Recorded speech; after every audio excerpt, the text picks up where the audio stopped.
This first story is a shocking and unsettling chapter of my life. Two of my closest friends crossed unimaginable boundaries with my wife while I was at work.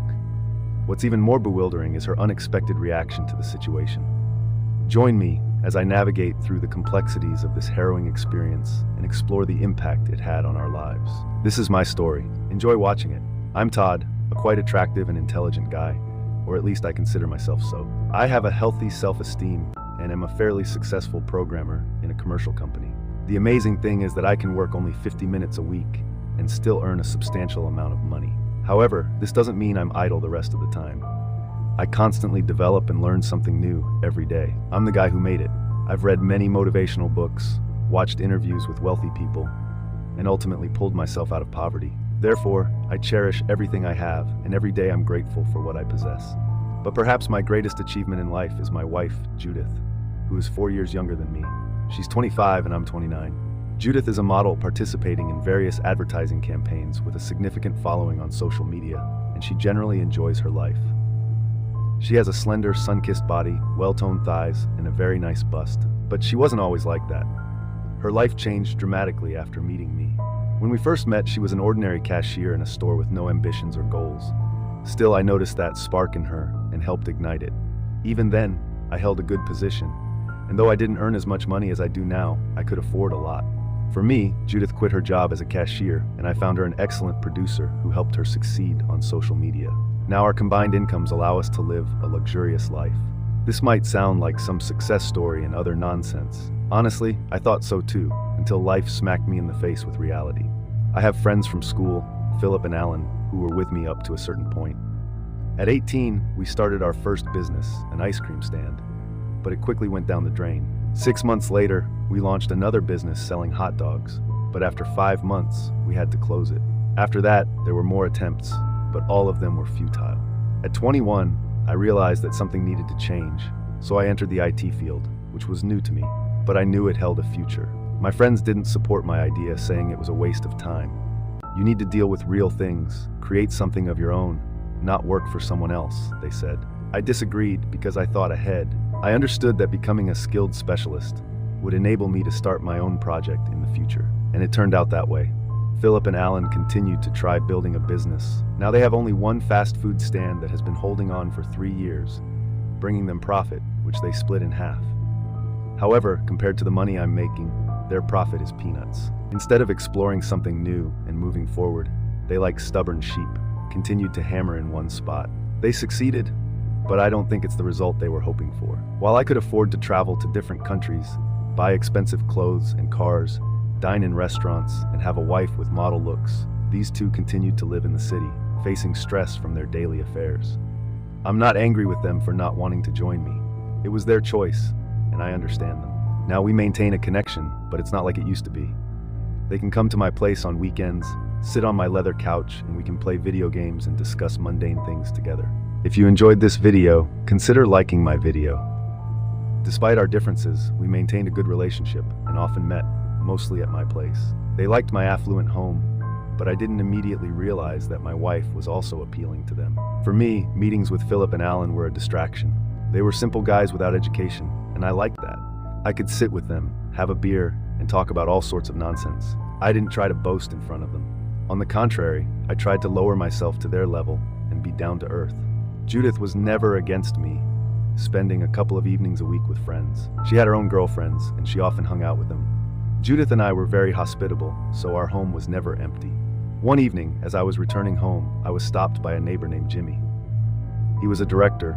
He stopped me and asked, "Todd, how are you? I don't want to seem intrusive, and most importantly, don't think I'm spying on you, but I noticed something strange. When you're not home, a Ford often parks near your house. I even took a picture of it." I took his phone and started looking at the photo. The photo showed a white Ford, my friend Philip's car. "Thank you, Mr. Jefferson, for your attention. I'll try to figure out what's going on." "You're welcome. Oh wait, may I ask you for a favor? Could you, when you're home during the day, keep an eye on my house? If you see the car, let me know." "No problem. Good night. Thank you very much. Good night." This was clearly a red flag, and it couldn't be ignored. Why is my friend coming to my wife while I'm at work? Don't miss out on the journey to 1,000 subscribers. Hit that subscribe button now and be part of something big before everyone else. With this question in mind, I entered the house where Judith greeted me. She came out in a white robe and without saying a word began. "Darling, I'm so glad you're home. I have a surprise for you. You need to pull the string." I pulled the string, and before me unfolded a work of art. Judith bought a new sexy costume. It was a nurse's costume. "I think you're a bit tired, but I know how to fix it. First, you need to take a shower, and then I'll be waiting for you in my medical office." I quickly took a shower, and Judith and I spent an unforgettable night. Such spontaneity made all my thoughts fly away, and I completely surrendered to the moment. The next day, I didn't have to go anywhere, which meant that Judith and I would spend the whole day together. I thought that perhaps yesterday, Philip dropped by to pick up something he forgot and just stopped by quickly. At least, that's what I wanted to believe. I didn't want to entertain the thought that Judith could cheat on me, especially with my friend. Judith and I had quite an ordinary day, and in the evening we planned to relax by watching a movie.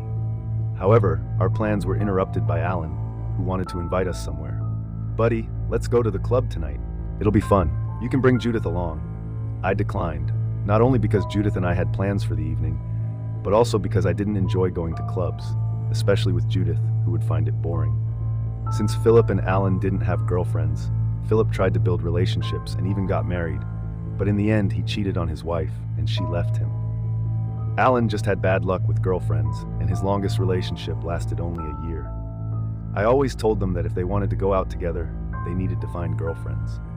They would just nod silently and say they'd find someone soon. I told Judith about Alan's proposal and noticed her disappointment.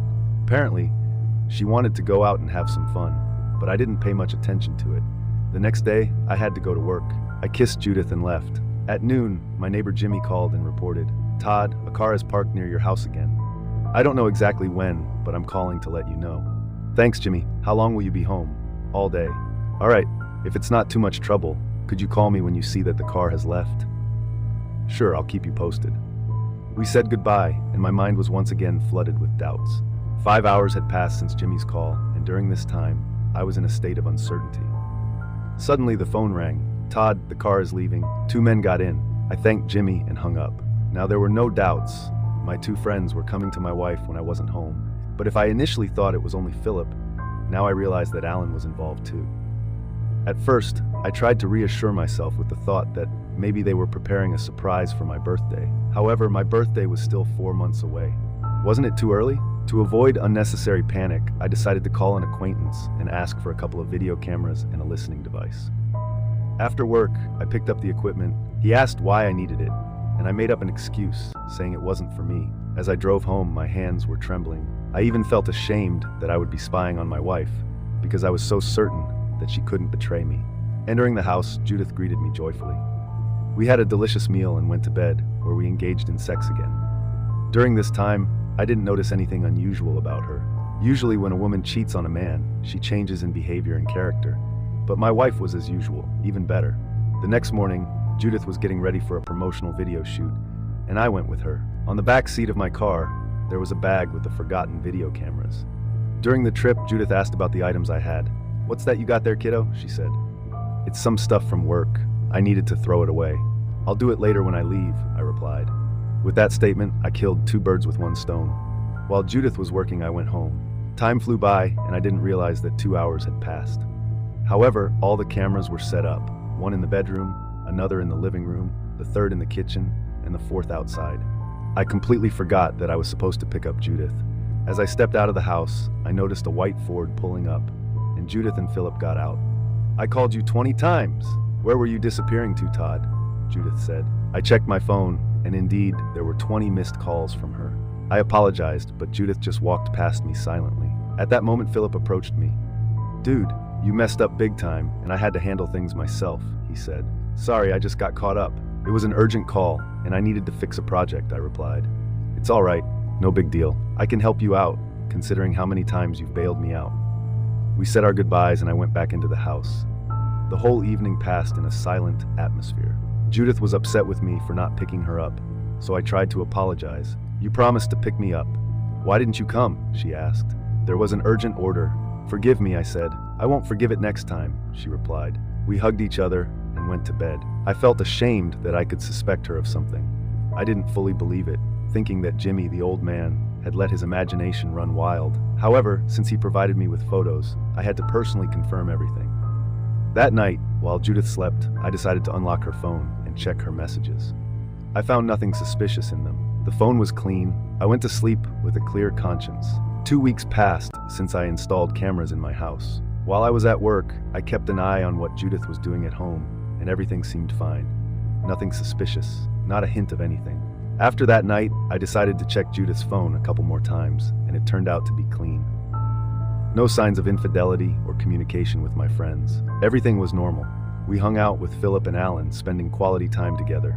Judith worked, and we went out to the city, visited various interesting places, and overall, lived a peaceful life. One day at work, I decided to check the cameras. I was already tired of doing this every time. I understood that I wouldn't find anything, and it seemed pointless. Other thoughts started bothering me. What if Judith found the camera and thought I was spying on her and didn't trust her? I looked at the camera and saw Judith opening the door. Unexpectedly, I turned on the outdoor camera and saw a white Ford parked near my house. Philip and Alan were standing on the porch. Judith happily greeted my friends and they entered. I unplugged the listening device, which was installed in the living room under the coffee table. Judith went upstairs to the bedroom, while Philip and Alan took off their shirts and sat on the couch with bare torsos. Judith changed in the room, and I saw her taking out a sexy costume from the wardrobe, the same one she wore for me the night before. I watched everything without taking my eyes off, but at that moment, I decided what I would do with them. It was time to take out the trash, quite literally. I called a person with an untraceable number whose name couldn't be disclosed, but let's call him Mr. Keller. He specialized in discreetly disposing of trash on request. I called Mr. Keller and outlined the entire situation, my voice trembling and the phone almost slipping from my hands. "All right, we'll be waiting for you at the payment spot. The moment you pay, the car will head to your house and collect the garbage," he said. The conversation was brief, and the cost for such a service was not small. I needed to move quickly to the payment location. Fortunately, I had enough cash in my car for this service. I decided to check the cameras and saw my wife already on her knees, pleasing my friends. I felt like I was going to be sick because if I hadn't found out, I would have come home in the evening and kissed her. I drove like a maniac, as if I were not myself. I was shaking all over, and it felt like I could faint. I felt so bad, so hurt, and I even shed a tear. I couldn't understand how my school friends and my wife could betray me like this. I quickly arrived at the location, an abandoned building. I needed to leave an envelope, so I placed the envelope with money under a stone and sent a message, "Eggs laid." Literally within the next minute, I received a message. My chicks flew out of the nest. I rushed back home, leaving the car nearby, and started observing from a distance. I checked my phone, and at that moment, Jimmy called, saying there was a white Ford near my house. I told him everything was fine. I turned on the cameras again and saw 2 men enjoying my wife on my leather couch. It felt like I was watching an adult movie. It hurt again, but I sensed that justice would prevail soon. 10 minutes after I arrived home, a white van pulled up. 3 sturdy men dressed in all black and wearing balaclavas immediately stormed into my house. One thug knocked out Philip with a single blow, the second subdued Alan, and the third silenced Judith. They were knocked to the floor, tied up, had bags put over their heads, and were quickly carried away in the van, which sped off. I witnessed it all through the cameras and marveled at their professionalism. They completed the job in about 40 seconds. All that was left for me was to wait a couple of days for the results. I decided to check with my neighbor to see if he saw anything, and luckily, he saw nothing. I returned to work, and on my way back home in the evening, I called the police, reporting that my wife was missing. Before that, I had broken and discarded the phones of Judith and my friends, making them untraceable. The next day, a tow truck removed the white Ford from my house. I informed the police that, as usual, I returned home but found my wife missing without any clues. All the neighbors in the area provided their statements, confirming that the white Ford frequently approached my house when I wasn't home. I was surprised to learn that not only Jimmy had seen this car near my house. Since the car was registered under Philip's name, he became the primary suspect. Initially, they also suspected me, but when they called my workplace, they found out I hadn't left on the day of the disappearance. While the investigation was ongoing, I backed up all the camera recordings onto a disk and hid it well. 4 days later, I received an anonymous video showing 3 bodies being delivered to the destination point. The video depicted them being taken out of a van with their eyes, hands, and feet tied in an empty field. All 3 were crying and pleading for mercy, and I found it amusing to watch. Since my main condition was that no one should die, They were left in the desert with their hands untied and instructed not to move for an hour. After that, the vehicle left, and what happened to them next was entirely up to them. They were transported in a van from Nevada to Texas, and at that point, I no longer cared whether anyone would return alive or not. A month later, the case reached a deadlock, and the detective suggested that my wife probably ran away with Philip, having some kind of affair. I accepted his version. No one was looking for Alan because he had no parents or even a girlfriend, and their joint business had collapsed as no one managed it for a month. I didn't attempt a divorce, as it would raise suspicions. Instead, I hired a lawyer and we started the process. If Judith didn't return home within a couple of months, we could file for divorce due to her disappearance. A month later, I was called in for questioning at the police station for identification. They showed me 2 men and 1 woman, all from a photograph. I didn't immediately recognize my wife and 2 friends in them. They looked like they had aged 20 years more than they actually were, and I found it amusing. They were all in worn-out, torn clothes, emaciated, and overall looked terrible. I identified all 3 and asked the investigator how they were found and where they were. He said that in Texas, a couple of naked savages robbed a gas station, stole someone else's car, and drove off in an unknown direction. Exactly 24 hours later, the car was found by the roadside. The thing is, they stole a car that wasn't fueled, and they couldn't drive for long. Eventually, they were arrested and are currently serving their sentences in prison. I sighed and thought to myself, at least they're alive. I didn't expect this outcome. I thought they'd have enough sense to make it home intact and unharmed. Instead, out of desperation, they chose to commit a crime.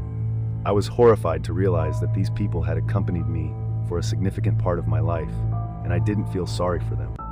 Seriously, who could pity them? I managed to get a divorce. I can't say it was easy, but I succeeded, and I officially became a free man.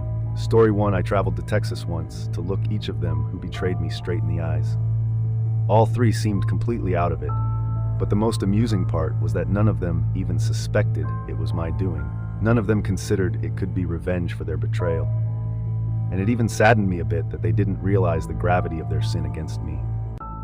I was glad to stay on the sidelines, but when I looked at these people, they were utterly unfamiliar to me. They were lost individuals. When I directly asked Judith if she had betrayed me, she quietly said, "Never," and I smiled and walked away. I honestly expected a struggle. I thought they'd return home and realize I was the one who sent them to the desert. However, they turned out to be so weak, so foolish, that they dug themselves into an even deeper hole. I only gave them an opportunity to show themselves how they would act under stressful conditions, but they turned out to be cowardly and chose to commit a crime instead. I don't know how I would have acted in their situation, but I'll say this: I wouldn't have found myself in such a situation. I value people around me, and I respect and always speak the truth. But if someone crosses me, I won't stay silent. I'll take action. I moved to Florida and plan to live here for at least a year. If I find a girlfriend, that's good. If not, that's also good. I've become more laid back about life. I have enough money to live comfortably until old age and not deny myself anything. I'm intelligent and cautious. I continue to evolve, and I want everyone who hears my story to evolve, regardless of circumstances, to make the right choices for themselves. If life throws garbage at you, grab a rake and clean up. Garbage belongs in the trash, not in your life. Thank you for listening to my story. Story 2. My dad cheated on my mom after 30+ years of marriage. For context, I'm 22. My mother got married to the love of her life quite young and had to face a lot of issues from her in-laws to get approval from her parents. Back then, she fought with everyone and told him just to never break her trust. It was a love marriage, and growing up, my elder sibling, 28, and I looked up to their marriage as perfect. They were so in love and always showed affection. There were minute fights, but they always solved them. We looked forward to having someone meet the standards of our dad as a future partner. My mother is a stay-at-home mom and made sure we were given the right values and utmost love. She faced a lot of discrimination from in-laws for this. My mother was diagnosed with chronic depression. She has migraines and cervical pain, and her health has been deteriorating for the past 15 years, only recently improving. She also has anger issues and sometimes doesn't know how to stop trying to control everything. She recently lost both her parents and is financially dependent on my father. My father has a job that requires constant travel, and he has been the most loving man to all of us. He provided everything he could and more, never raising his hand on anyone. For the longest time, he was the sole breadwinner. He has taken utmost care of my mother, even when she was irrational, saying no one loved her, everything was her fault, or feeling guilty after lashing out at me or my sister. Coming to the current scenario, my mother found Facebook messages and is completely broken, constantly crying and saying, "I can't believe it." She feels betrayed because she blindly trusted him and never once went through his phone or social media. She has fallen sick and is talking about dying or going to her father. She isn't eating and constantly staring into the abyss. In the moment, my father also told her that everyone does this and it's not that big of a deal. He claimed she was overreacting because she shouted and broke his phone. My sister and I both live in other states, but we were called back to our hometown to talk about this as a family. I don't know what to say or do because my whole image of him has broken. It's disgusting for him to say it's not a big deal. On the other hand, I am extremely scared of my mother taking any step to end everything. I don't know what would help. Please advise.